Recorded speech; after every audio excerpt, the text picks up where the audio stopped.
Tuhan Yesus Kristus. Terima kasih semua rekan-rekan yang melayani pada hari ini. Kembali dari mimbar ini kami menyambut saudara Bapak Ibu yang beribadah pada Tuhan Yesus. Selamat siang, shalom. Shalom Tiberias. Apa kabarnya saudara Bapak Ibu hari ini? Luar biasa dalam Tuhan Yesus. Siapa yang bersyukur hari ini boleh beribadah pada Tuhan Yesus? Siapa yang bersyukur buat hari yang baru? Siapa yang bersyukur dan percaya pulang beribadah ada jawaban-jawaban doa diberkati.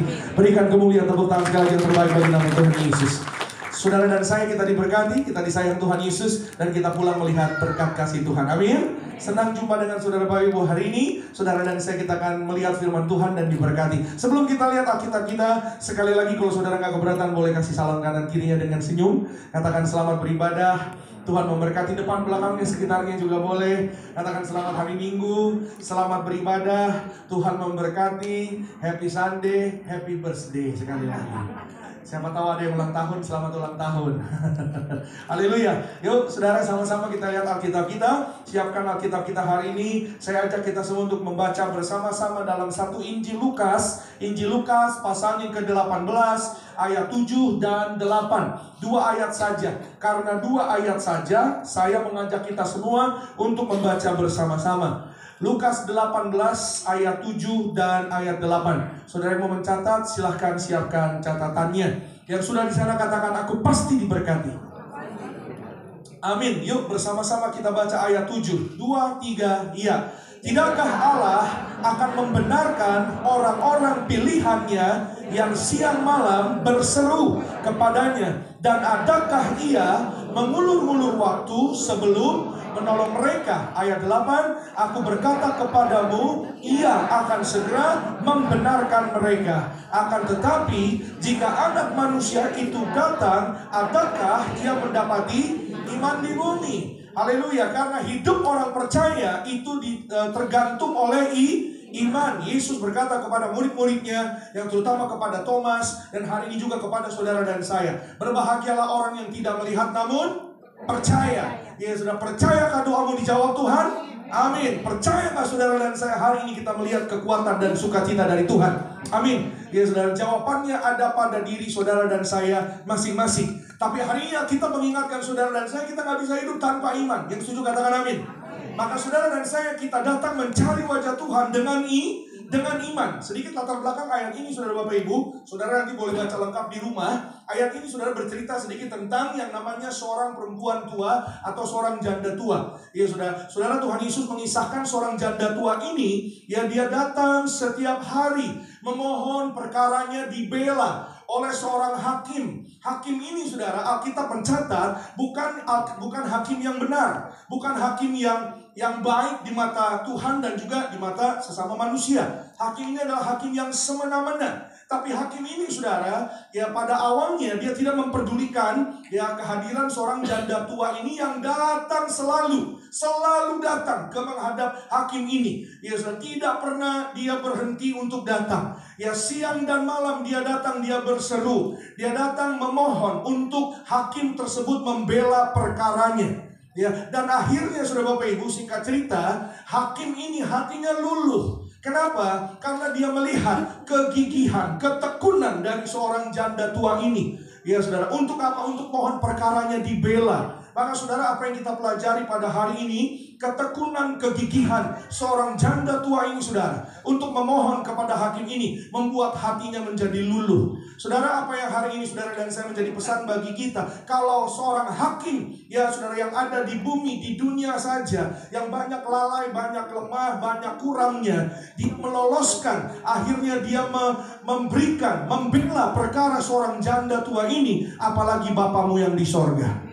Dia tahu apa yang hari ini kau perlukan. Dia tahu apa isi hatimu. Dia tahu apa yang menjadi keinginanmu, cita-citamu, kerinduanmu. Dia tahu apa yang hari ini menjadi pokok doamu dan pokok doaku. Maka percayalah penuh, Bapamu yang di sorga. Dia dengar, dia tahu, dia kabulkan setiap keinginan saudara dan saya yang memuliakan nama Tuhan. Saudara dan saya pasti akan melihat jawaban-jawaban doa yang indah. Yang percaya boleh katakan amin. Berikan kemuliaan tepuk tangan yang kompak bagi nama Yesus.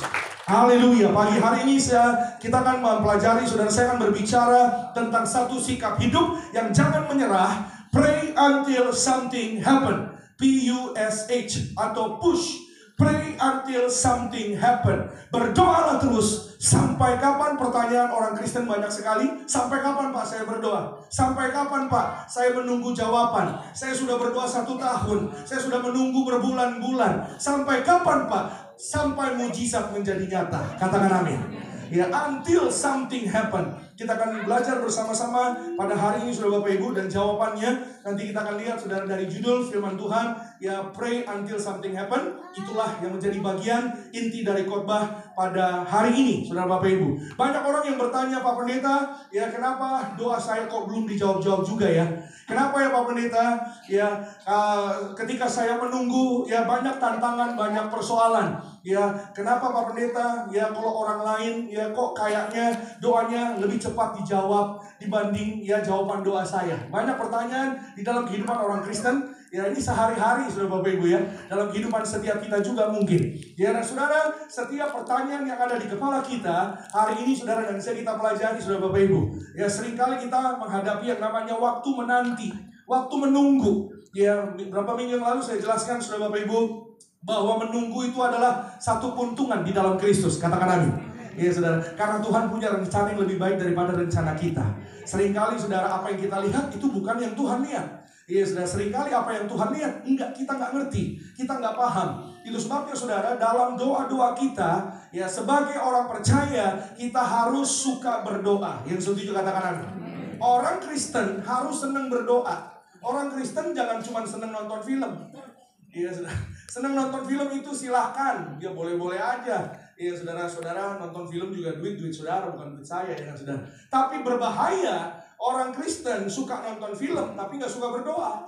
Iya, berbahaya bagi orang Kristen tidak menyenangi kegiatan berdoa. Karena pada dasarnya berdoa itu bukan hanya kegiatan. Doa adalah gaya hidup dan doa adalah nafas hidup bagi orang percaya. Katakan amin.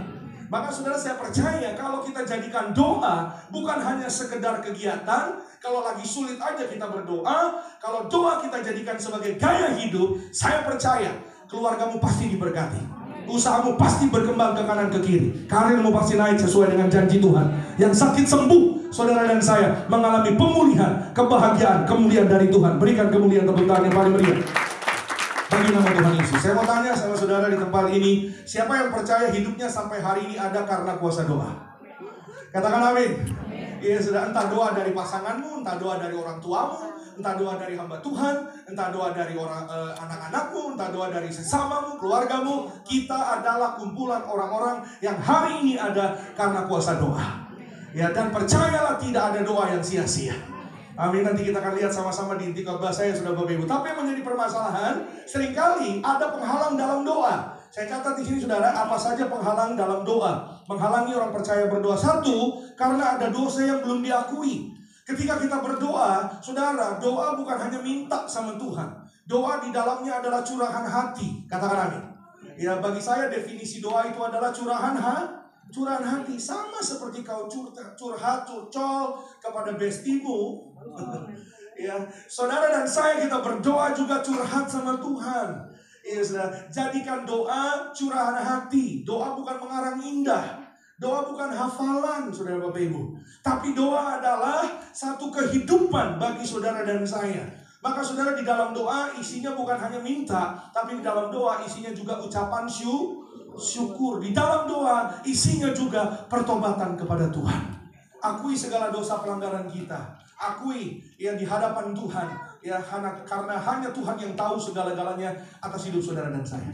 Kita bisa pura-pura depan suami, bisa pura-pura depan istri. Sama Tuhan pura-pura rugi, saudara. Ya, pura-pura di depan Tuhan itu sama saja. Ya, mohon maaf saudara, sama saja mengerjai diri sendiri. Ya, gak ada habisnya, capek sendiri, saudara. Kita bisa pura-pura di depan sesama kita, tapi di depan Tuhan kita tidak bisa pura-pura. Akui segala dosa pelanggaran kita, baru kita masuk tidur malam. Ya, saudara, ada banyak orang yang mohon maaf, saudara, ya malam tidur, saudara, udah doa lupa, ya saudara, kalau doa, ya mohon maaf, saudara, nggak mohon ampun atas kesalahan atau pelanggaran dosa yang mungkin seharian itu dilakukan sengaja atau nggak sengaja. Kenapa? Ya saudara, saudara penting loh saudara. Ada orang yang malam tidur, paginya belum tentu bisa bangun. Halo? Kalau saudara dan saya kita datang pada Tuhan di malam hari beristirahat, Ya sudah, di dalam naungan Tuhan, di dalam perlindungan Tuhan, kita akui segala dosa pelanggaran kita di hadapan Tuhan. Ya saudara-saudara, waktu Tuhan itu berbeda-beda kepada manusia. Kapanpun saudara dan saya dijemput oleh Tuhan, saudara dan saya, kita tahu bahwa kita pasti ke surga bersama dengan Tuhan Yesus kekal selama-lamanya. Yang percaya boleh katakan amin.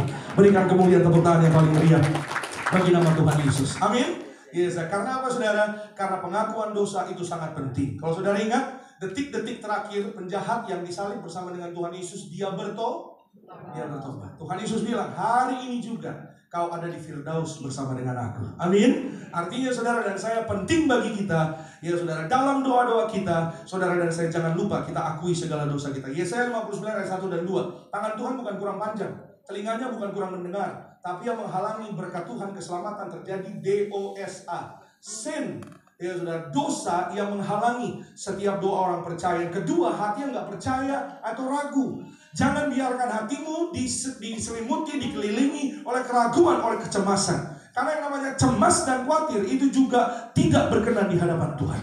Ya saudara, jangan biarkan hatimu dikuasai oleh kecemasan, sehingga doamu pasti ada kuasa. Katakan amin. Di mulutmu pasti ada berkat Tuhan. Motivasi yang salah, Yakobus 4 ayat 3. Ya saudara, motivasi itu akan mempengaruhi doa. Ya saudara, motivasi yang benar datang kepada Tuhan akan mempengaruhi berkat dalam hidup saudara dan saya. Setuju katakan amin. Saya pernah ketemu satu anak muda laki-laki di Kelapa Gading, di Gadingnya saudara. Ya katakan kepada saya, dia maju, ya Pak Pendeta, saya percaya Pak, Tuhan pasti berkati saya. Ya saya mau dipromosi Pak Pendeta. Oh puji Tuhan, mantap, saya bilang. Tolong doakan Pak supaya saya dipromosi akhir tahun ini. Saya mau jadi manajer, supaya saya diangkat jadi manajer. Saya senang ketemu sama orang yang semangat. Karena apa saudara, frekuensinya sama. Ya jadi naik ke atas, turunnya mujizat. Katakan amin.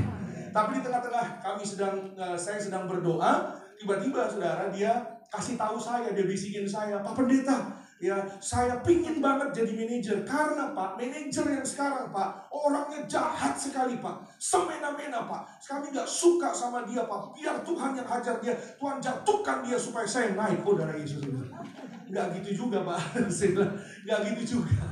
Bagian kita adalah berdoa dengan hati tulus. Bagian kita adalah percaya pada rancangan Tuhan. Amin. Untuk nurunin itu bukan bagian kita. Nurunin itu bagiannya Tuhan. Sama seperti Tuhan yang mengangkat, Tuhan yang berkat menurunkan. Amin. Tuhan bagiannya mengangkat dan menurunkan, bukan bagian saudara dan saya. Itu sebabnya saudara dan saya, bagian kita bukan menghakimi. Kalau masnya maunya begitu, mas berdoa sendiri. Jangan ajak-ajak saya. Ya saya doa supaya ya karirmu diberkati, tapi bukan dengan motivasi yang salah. Ya, Daud pun berkata dalam Mazmur 66. Sudah boleh baca nanti di rumah ayat 18 sampai 20. Jika ada keinginanku jika hatiku bengkok dan keinginanku yang tidak berkenan di hadapan Tuhan, tentu Allah tidak akan menjawab doaku. Daud pun sadar diri, Saudara Bapak Ibu, bahwa dari hati yang murnilah ada jawaban doa yang luar biasa. Katakan amin. Berikut saudara, tidak mengampuni orang lain. Di saat kita minta pada Tuhan, Tuhan ampuni saya, yet at the same time kita gak mengampuni orang lain. Itu namanya bocengli. Tahu bocengli? Bocengli itu artinya ya gak fair lah. Saudara minta diberkati, sementara saudara gak mau mengasihi, gak mau mengampuni sesamamu. Ketika engkau mohon diampuni oleh Tuhan, di saat yang bersamaan saudara dan saya harus lepaskan pengampunan. Katakan amin. Bukan kata saya, tapi firman Tuhan katakan saudara, Markus 11:25. Ketika kau mengasihi sesamamu, kau mengampuni setiap sesamamu, di saat itulah doamu didengar, dikabulkan Tuhan. Berikan kemuliaan tepuk tangan yang beri bagi nama Tuhan Yesus. Saudara dan saya, kita diingatkan, poin kelima dan 6. Dia dengar firman Tuhan. Apa firman Tuhan ingatkan kepada kita? Berjaga-jaga dan berdoa. Ya saudara, kelalaian dan kurang waktu untuk berdoa itu menjadi penghalang. Ya Tuhan gak pernah menuntut saudara harus berdoa 1 jam. Gak ada ayatnya. Ya, saudara. Tapi Tuhan mau saudara dan saya renungkanlah firman itu siang dan malam, supaya perjalananmu beruntung dan berhasil. Keuntungannya bukan buat Tuhan. Tuhan baik, Tuhan kaya, Tuhan luar biasa. Tuhan tanpa kita, Dia Tuhan. Kita tanpa Tuhan, nol kasihan. Ya saudara, cuma debu tanah saudara Bapak Ibu.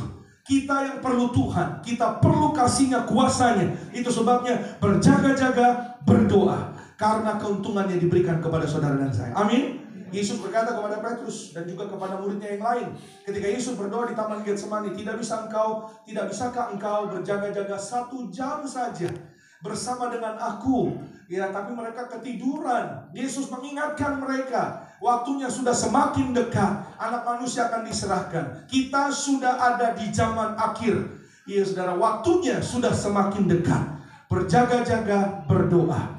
Kita banyak melihat perubahan-perubahan yang luar biasa di dunia ini. Iya saudara, banyak orang tanya sama saya, Jemaat, Pak Pendeta, menurut Pak Pendeta, kenapa Pak dunia itu udah berubah ya? Ya saya katakan iyalah, namanya sekarang 2025, ya pasti beda tahun 90. Kenapa Pak? Menurut Pak Pendeta, kok sekarang harusnya kan sekarang panas Pak, tapi kenapa sering hujan ya Pak Pendeta? Lalu saya jawab, Bu, maaf saya pendeta, saya bukan BMKG. Ibu nanya, perakiran. Saudara nggak tahu Jemaat Tiberias itu apapun ditanya sama pendeta, saudara. Jadi perkara hujan. Ya, menurut Pak Pendeta ini kenapa panas terus? Mene kita. Perakiran cuaca ditanya sama pendeta juga. Dia bilang, Bu maaf, saya pendeta bukan BMKG. Kalau tentang cuaca, ibu tanya pada pihak yang bersangkutan. Iya sudah. Artinya saudara dan saya, ya di hari-hari terakhir kita tidak tahu apa yang akan terjadi. Tapi berjaga-jaga berdoa, jiwaku diselamatkan, dibangkitkan pada akhir zaman. Saudara dan saya, kita berkumpul di bumi, berkumpul di sorga, sesuai janji firman Tuhan. Yang percaya boleh katakan amin. Berikan kemuliaan tepuk tangan sekali lagi yang terbaik bagi nama Tuhan Yesus. Nah, hari ini kita belajar, ketika jawaban doa belum terjadi, ya, ketika jawaban doa belum diberikan, apakah kita berhenti atau terus berdoa? Pray until something happen. Yang pertama, pray, berdoa. Berdoa bukan hanya kegiatan, tapi berdoa adalah gaya hidup, hubungan yang dalam bersama dengan Tuhan Yesus. Karena ketika saudara dan saya bergaul dengan Tuhan, maka Tuhan nyatakan apa yang hari ini menjadi bagian saudara dan saya sebagai warga sorga. Warga sorga saudara dan saya sehat panjang umur. Warga sorga kita dijaga malaikat, katakan amin. Warga sorga kita dikenyangkan, dipuaskan. Warga sorga kita diselamatkan. Berikan kemuliaan tepuk tangan kali yang terbaik buat Tuhan. Mazmur 91, yuk kita lihat sama-sama. Sama-sama kita perhatikan, saya yakin saudara familiar dengan ayat ini. Mazmur 91, 14 sampai dengan 16. Sungguh itu artinya benar. Ya, hatinya melekat kepadaku. Maka aku akan meluputkannya dan aku akan membentenginya. Sebab ia mengenal namaku, kata Tuhan. Bila ia berseru kepadaku, bila ia berdoa kepadaku, aku akan menjawab. Aku akan menyertai dia. Dia dalam kesesakan, aku akan meluputkannya dan memuliakannya. 16, kita baca bersama-sama. Dengan panjang umur akan kukenyangkan dia, dan akan kuperlihatkan kepadanya keselamatan daripadaku. Haleluya. Kita jangan perhatikan dulu ayat 16 ini, karena ayat 16 ini adalah bonus. Semua bilang sama-sama dengan saya, aku dapat bonus. Waduh, kalau ngomong dapat bonus pada semua ngomong ya. Panjang umur itu bonus, saudara. Amin. Yang terutama saudara dan saya sehat. Amin, saudara. Yang terutama saudara dan saya berbahagia di dalam Tuhan. Amin. Ya, walaupun saudara definisi bahagia itu bukan berarti hidup saudara dan saya mulus-mulus aja seperti jalan tol. Jalan tol juga ada kadang-kadang ada apa namanya, nggak lurusnya juga, saudara, nggak mulusnya juga. Ya, tapi dalam Tuhan janji tangan Tuhan akan menyertai tangan saudara dan saya, membawa kita pada kemenangan yang hilang gemilang sukacita dari kerajaan sorga. Mujizat, kekuatan, kemenangan pasti terjadi. Berikan kemuliaan tepuk tangan yang terbaik bagi nama Tuhan Yesus Kristus. Hari ini saudara dan saya diingatkan bahwa doa bukan hanya sekedar kegiatan, bukan hanya sekedar kebaktian, bukan hanya sekedar kita sulit lalu kita datang pada Tuhan, tapi doa adalah nafas hidup. Sama-sama katakan dengan saya, doa adalah nafas hidup saya. Ya, sama seperti kita bernafas, sama seperti kita, ya saudara, hidup setiap hari. Orang kalau nggak bernafas pasti ya sulit, saudara. Kalau nggak minum air sulit. Yang nggak makan nasi dibilang belum makan. Orang Indonesia kan begitu. Udah makan belum? Belum. Padahal paginya panada, malapis, cucur, ya sudah. Ya, lalampa, lemper. Ya, ditanya udah makan belum? Belum. Ya, kalau belum kena nasi baru bilang udah makan. Udah. Tadi makan apa? Makan ini gado-gado pakai nasi. Ya sudah. Kalau makannya baru bapau sama cucur sama panada, itu belum makan. Itu orang Indonesia. Ya sudah. Maka saudara firman Tuhan ingatkan saudara dan saya sekali lagi, melekat dengan Allah, ya, menjadikan saudara dan saya yaitu anak-anak kesayangannya Tuhan Yesus. Katakan amin. Ya, anak-anak kesayangan Tuhan Yesus sama seperti anak-anak, ya, orang tua pasti akan memberkati, mengasihi, melindungi anak-anaknya. Itulah saudara dan saya. Amin. Maka saudara, melekat hasilnya apa? Kita tahu apa yang Allah inginkan. Kita tahu apa yang Tuhan rencanakan atas hidup saudara dan saya. Seringkali kita berkata, Tuhan kenapa begini, kenapa begitu? Saya nggak paham, kenapa begini, kenapa begitu. Memang hidup ini adalah misteri. Tapi ketika saudara dan saya melekat bergaul dengan Allah, bergaul dengan Tuhan, setiap hari kita punya hidup doa, lebih daripada sekedar doa makan dan doa malam, doa bangun pagi. Ya, saudara dan saya, kita harus punya hidup doa. Amin. Hidup di dalam doa, lebih daripada sekedar doa-doa biasa. Udah doanya biasa, tahu orang Kristen cuma tahu doa makan doang, udah gitu cepet lagi, langsung sekicus, amin. Itu apa yang didoain? Sebagaimana doa yang secepat kilat, saya pernah menghadapi ada di tengah-tengah doa, oh haleluya, yang sepanjang masa, saudara. Lamanya luar biasa.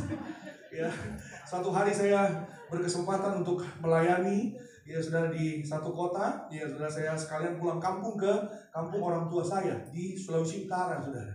Lalu ada acara, namanya acara pengucapan syukur.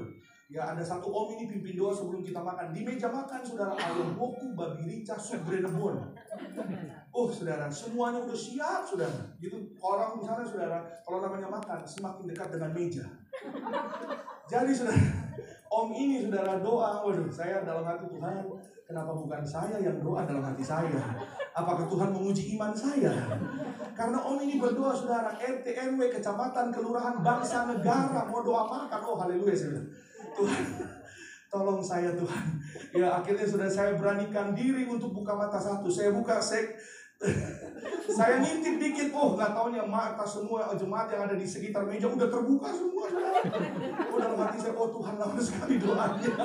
Dalam hati saya, itu ayam woku udah manggil-manggil saya, panggil aku dong, panggil aku. Dalam hati saya, Tuhan, ini kapan aminnya? Ya sudah.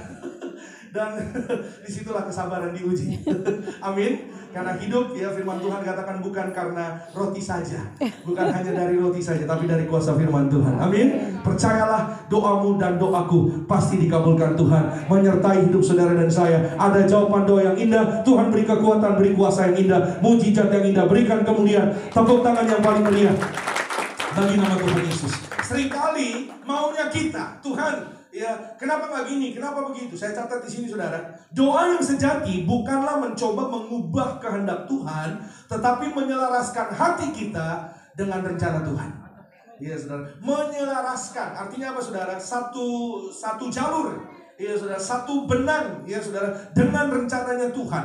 Maka ketika saudara dan saya satu jalur dengan kehendak Tuhan, saudara dan saya along the way, seiring perjalanan, Tuhan akan nyatakan kasih-Nya, kemurahan-Nya, ada keperluan, ada kebutuhan, ada aja berkat Tuhan.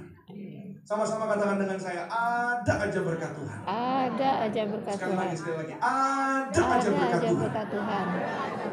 Sekali lagi, agak panjang dikit ya. Ada aja berkat Tuhan. Ada aja berkat Tuhan. Mau aja diajak-ajak begini ya. Ya. Tapi memang benar, saudara alamilah sendiri, alamilah secara pribadi. Iya, saudara. Kalau kita punya hidup doa yang selaras, ya saudara, dengan rencana Tuhan, dengan firman Tuhan, iya saudara akan tercengang-cengang melihat kasih dan kuasa Tuhan yang dinyatakan atas hidup saudara dan saya. Yang setuju katakan amin. Proyekmu dibuat Tuhan berhasil, ada aja jalan kemurahannya Tuhan. Tiba-tiba Tuhan kasih ketemu sama orang yang tepat, Tuhan kasih ketemu sama orang yang memberkati, yang harusnya mungkin ada kesulitan dan ini dan itu, tapi karena engkau dan aku bergaul dengan Tuhan, punya hidup doa bersama dengan Tuhan, ada favornya Tuhan. Amin. Percayakah saudara bahwa hidup di dalam Tuhan, kita bergaul dengan Tuhan, ada yang namanya akselerasi. Akselerasi itu namanya percepatan, Mbak. Percepatan. Karena saudara dan saya, kita bukan karena kuat gagah kita, tapi karena kita sadar bahwa hidup ini nol tanpa Tuhan. Kita butuh Tuhan. Amin. Amin. Orang-orang yang berjalan bersama Tuhan, dituntun Tuhan, harusnya masih kelas 1, tiba-tiba jadi kelas 3. Amin. Amin. Amin. Ini bukan Saya enggak. Daud mengalami itu, saudara. Daud diurapi oleh Allah melalui tangan Samuel. Iya, saudara. Kalau nggak ada Samuel, nggak ada kerajaan Yehuda, nggak ada kerajaan Israel, saudara. Karena Raja Daud, raja yang dipilih oleh Allah, diurapi, dipilih, tanda dipilih itu diurapi. Siapakah Daud? Daud bukan siapa-siapa, bahkan papanya sendiri lupa sama dia. Papanya hanya ingat, maaf ya saudara, koko-kokonya, abang-abangnya. Tapi papanya, oh iya masih ada anak saya satu lagi. Ya, dia biasanya kerja di penggembala domba. Ya, dia ada di Padang. Ada orang yang bilang katanya Daud orang Padang. Bukan. Di Alkitab bahasanya ditulis pakai kata kerja di Padang, kayak Esau. Esau itu biasanya sudah kerja di Padang. Gitu. Artinya menggembala domba, bukan dari Padang, bukan. Gitu. Tapi ketika dia datang, saudara, ada kemuliaan Tuhan yang melingkupi ia, diurapi dengan minyak. Dipilihlah Daud. Ketika Daud diurapi, saudara, Daud bisa mengalahkan Goliat. Tidak ada satupun orang dari tentara Israel, bahkan termasuk abang-abangnya Daud, yang bisa kalahkan Goliat, saudara. Kenapa? Bukan kuat gagahnya Daud. Sekali lagi, siapakah Daud? Apakah dia lahir dengan kekuatan strategi berperang? Enggak. Apakah dia lahir, waktu lahir dia langsung pegang tombak? Enggak. Aku ada tombak. Enggak ada, saudara. Tapi Daud bergaul dengan Tuhan. Dia dikenal sebagai orang a man after his own heart. Orang yang tahu cara menyenangkan hati Bapaknya. Dia datang bergaul dengan Tuhan, maka rencana kerajaan Allah dinyatakan atas kehidupan orang-orang yang bergaul dengan Tuhan. Setuju katakan aku? Yeremia 33, yuk kita lihat cepat. Ayat yang ketiga. Yeremia 33 ayat 3. Berserulah kepadaku, berdoalah kepadaku, maka aku akan menjawab engkau dan akan memberitahukan kepadamu hal-hal yang besar dan yang tidak terpahami, yakni hal-hal yang tidak kau ketahui. Katakan amin. Hal-hal yang tidak kita mengerti, hal-hal yang kita nggak bisa pahami, ya seiring perjalanan kita bersama dengan Tuhan, yang seperti yang tadi saya katakan, saudara. Kalau kita punya hidup doa bersama dengan Tuhan, Tuhan kasih, Tuhan nyatakan satu persatu. Tuhan berikan kepada saudara dan saya. Masuk di minggu yang baru, ada aja berkat Tuhan. Masuk minggu lagi berikutnya, ada aja pertolongan Tuhan. Amin. Selaras dengan rencananya Tuhan. Selaras itu bagaimana sih? Saya catat di sini, saudara. Selaras dengan rencana Tuhan, maksudnya yang pertama adalah mengutamakan kehendak Tuhan di atas kehendak kita. Waktu Yesus datang berdoa di Taman Getsemani, Yesus berkata kepada Bapaknya di sorga, Bapa, kalau boleh, ya kiranya cawan ini, biarlah cawan ini berlalu, saudara. Tapi bukan kehendakku, melainkan kehendakmu yang terjadi, ya Bapa. Amin. Waktu murid-muridnya bertanya kepada Yesus, bagaimana kita berdoa? Bagaimana kita harus seperti apa kita berdoa? Yesus mengajar, Matius 6, jadilah kehendakmu di bumi seperti di sorga. Tuhan Yesus mau saudara dan saya kita memandang ke atas lebih dahulu. Saudara dan saya mengutamakan kehendak Tuhan. Jadi kehendak Tuhan di atas kehendak kita. Itu selaras dengan Tuhan. Yang kedua, belajar kita melihat segala sesuatu dari sudut pandangnya Tuhan. Nah, sudut pandang ini, saudara, kalau zaman sekarang bahasanya adalah, ini anak-anak zaman sekarang yang tahu, POV, atau yang namanya point of view. Kalau ngobrol sama anak zaman sekarang, anak saya, saudara, kalau saya ngobrol sama dia selalu bisa menjawab pernyataan saya. Lalu kalau saya ngomong begini, lalu anak saya pasti akan ngomong begini. Namanya anak zaman sekarang, saudara. Belum tentu Dedi. Saya di rumah dipanggil Dedi, nama saya tetap Jeffrey, saudara. Saudara jangan panggil saya nanti dulu, pendeta Dedi, bukan ya? Itu lain lagi, saudara. Enggak begitu juga Dedi. Tergantung bagaimana kita melihatnya. Wah, saya bilang, belajar dari mana ini, saudara? Tergantung point of view-nya. Kita lihat dari mana. Nah, saudara dan saya, hari ini kita adalah kumpulan orang-orang yang percaya kepada Kristus. Katakan amin. Maka orang-orang percaya kepada Kristus, kita sudah menyerahkan hidup kita sepenuh-penuhnya kepada penebusan kasih Kristus di atas kayu salib. Yang setuju katakan amin. Maka no longer I, but Christ lives in me. Bukan lagi saya, bukan lagi keinginan saya, kedagingan saya, tapi Kristus di dalam saya, sehingga apa yang kita minta, keinginan kita, yaitu keinginan atau permintaan yang memuliakan nama Tuhan. Katakan amin. Contoh, Tuhan, aku minta rumah. Contoh, saudara, minta rumah itu memuliakan Tuhan. Amin. Ini contoh aja, saudara. Karena Tuhan yang janji punya rumah di bumi, rumah di sorga. Amin. Tuhan yang berjanji kepada saudara dan saya. Mungkin hari ini saudara nggak ngerti. Mungkin saudara tidak memahami, tapi saya percaya saudara bahwa Yesus berkata, apa yang kukerjakan hari ini engkau tidak mengerti, tapi suatu hari engkau akan mengerti. Ya saudara, apa yang kita lihat kadang-kala saudara nggak sesuai dengan itu yang tadi saya katakan saudara, bahwa apa yang kita lihat bukan apa yang dilihat Tuhan. Apa yang Tuhan lihat bukan apa yang kita lihat. Kita pengennya begini, tapi kadang kita salah. Kenapa? Karena kita manusia. Tuhan tidak salah, kita sering salah. Kita suka meleset, Tuhan gak pernah meleset. Iya saudara. Itu sebabnya saudara dan saya hari ini, bagaimana kita belajar dari sudut pandangnya Tuhan, itu akan membahagiakan hidup saudara dan saya. Amin. Yang terakhir saudara, yang ketiga, milikilah hati yang mau dibentuk oleh kuasa Tuhan. Maka saudara dan saya menjadi selaras dengan Tuhan. Saudara dan saya, kita banyak berserah, banyak berdoa, banyak bahagia. Orang yang banyak berdoa, sedikit kecemasan. Banyak berdoa, sedikit yang namanya kekhawatiran. Banyak berserah, banyak percaya kepada Tuhan, sedikit yang namanya ketakutan. Amin. Semakin banyak berserah percaya kepada Tuhan, semakin banyak damai sejahtera, sukacita, kemuliaan Tuhan dinyatakan bagi hidup orang-orang percaya. Berikan kemuliaan, tepuk tangan sekali yang terbaik bagi nama Tuhan Yesus Kristus. Yang kedua, yang terakhir, ya saudara, until something happen. Tekun di dalam doa, janganlah kita menyerah. Sama-sama katakan, jangan menyerah. Amin. 1 Tesalonika 5, 17 dan 18. Setelah ini kita siapkan hati kita untuk sama-sama kita menyambut tubuh dan darah Tuhan Yesus Kristus. Tetap berdoa. 18 kita baca bersama-sama. Mengucap syukurlah dalam segala hal, sebab itulah yang dikehendaki Allah di dalam Kristus Yesus bagi kamu. Tetaplah berdoa. Ya saudara, pray constantly. Ya, pray persistently. Kata constantly artinya tidak berubah, tetap. Kata persisten artinya jangan berhenti, jangan tawar hati. Meskipun situasi yang kau hadapi hari ini tidak sesuai dengan apa yang hari ini kau imani, kau percaya. Percayalah saudara dan saya, ketika saudara dan saya tetap terus berdoa.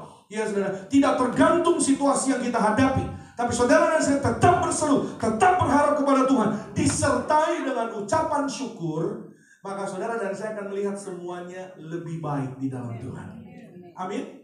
Apapun yang terjadi dalam hidup saudara dan saya, tetap kita bisa katakan Tuhan baik. Tetap bisa katakan, kita bisa mengatakan aku mengucap syukur. Di tengah-tengah 5.000 orang laki-laki yang lapar, Tuhan Yesus ajar mengucap syukur. Karena saya tahu saudara Bapak Ibu, urusan perut, urusan lapar, itu orang biasanya bisa marah luar biasa. Kalau kekurangan makanan, atau mungkin kalau lambat, ya saudara, yang namanya menerima makanan, ya terlambat makanannya pasti udah pusing. Ya saudara. Tapi Yesus menerima satu makanan yang sangat sederhana, 5 roti dan 2 ikan dari seorang anak kecil. Namanya makanan anak kecil, makanya hanya 5 roti dan 2 ikan. Tapi bagaimana mungkin dari 5 roti dan 2 ikan, makanan yang sedikit itu bisa kasih makan 5.000 orang laki-laki sampai kenyang, bahkan sisa 12 bakul.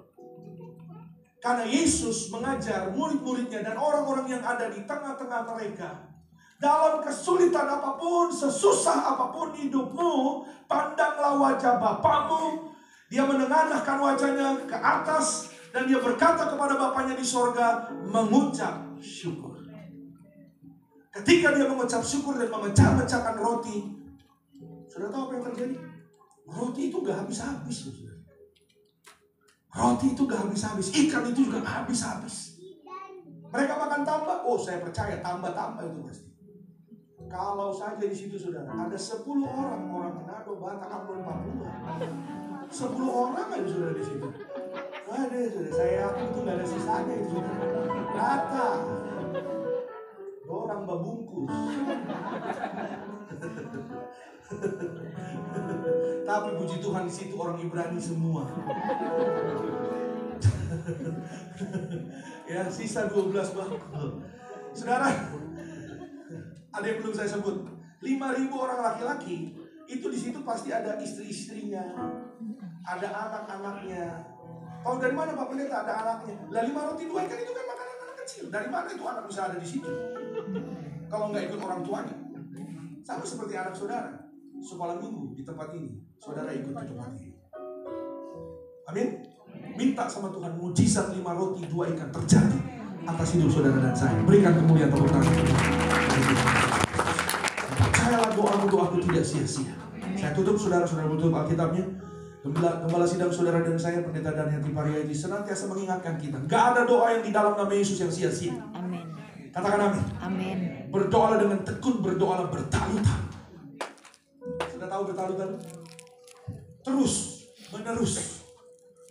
Continue. Jangan berhenti. Doanya sama terus, Pak Pendeta, sama terus. Ucapkan yang sama terus. Pada waktunya Tuhan, itu akan terjadi, termanifest di dalam hidup saudara dan saya. Amin. Apalagi yang kita minta, yang kita doa untuk memuliakan Tuhan. Tuhan, minta keluarga, minta pasangan Tuhan. Berkati kami dengan keturunan Tuhan.